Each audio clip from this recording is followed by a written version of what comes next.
Saudi അറേബ്യയിലെ ജയിലിൽ കഴിയുന്ന കോഴിക്കോട് ഫറൂഖ് സ്വദേശി അബ്ദുൾ റഹീമിന്റെ വധശിക്ഷ റിയാദ് ക്രിമിനൽ കോടതി റദ്ദാക്കി. രേഖകളെല്ലാം കോടതി പരിശോധിച്ച ശേഷമാണ് വധശിക്ഷ റദ്ദാക്കിക്കൊണ്ടുള്ള ഉത്തരവിൽ ഒപ്പുവെച്ചത്. എംബസി വഴി കെട്ടിവെച്ച 1.5 കോടി റിയാലിന്റെ ചെക്ക് കോടതി കൊല്ലപ്പെട്ട സൗദി ബാലന്റെ കുടുംബത്തിന്റെ പവർ ഓഫ് അറ്റോർണിക്ക് കൈമാറി.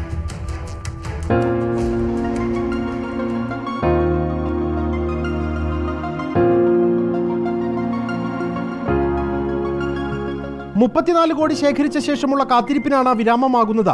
ഇരുവിഭാഗം അഭിഭാഷകരും ഇന്ന് കോടതിയിൽ ഹാജരായി. എംബസി ഉദ്യോഗസ്ഥർ, അബ്ദുൾ റഹീമിന്റെ കുടുംബത്തിന്റെ power of attorney Siddique Thuvur എന്നിവർക്ക് പുറമെ കോടതിയിലെ വിർച്വൽ സംവിധാനത്തിലൂടെ റഹീമും കോടതി നടപടികളുടെ ഭാഗമായി. കോടതിയിൽ എംബസി വഴി കെട്ടിവെച്ച 1.5 കോടി റിയാലിന്റെ ചെക്ക് കോടതി കൊല്ലപ്പെട്ട സൗദി ബാലന്റെ കുടുംബത്തിന്റെ പവർ ഓഫ് അറ്റോർണിക്ക് കൈമാറി. ഇതോടെയാണ് ശിക്ഷ റദ്ദാക്കിക്കൊണ്ടുള്ള ഉത്തരവ് കോടതി പുറപ്പെടുവിച്ചത്.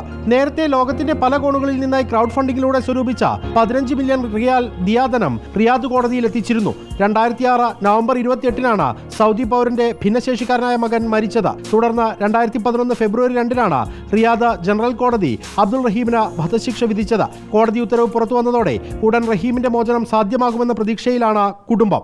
റിപ്പോർട്ടർ, കോഴിക്കോട്.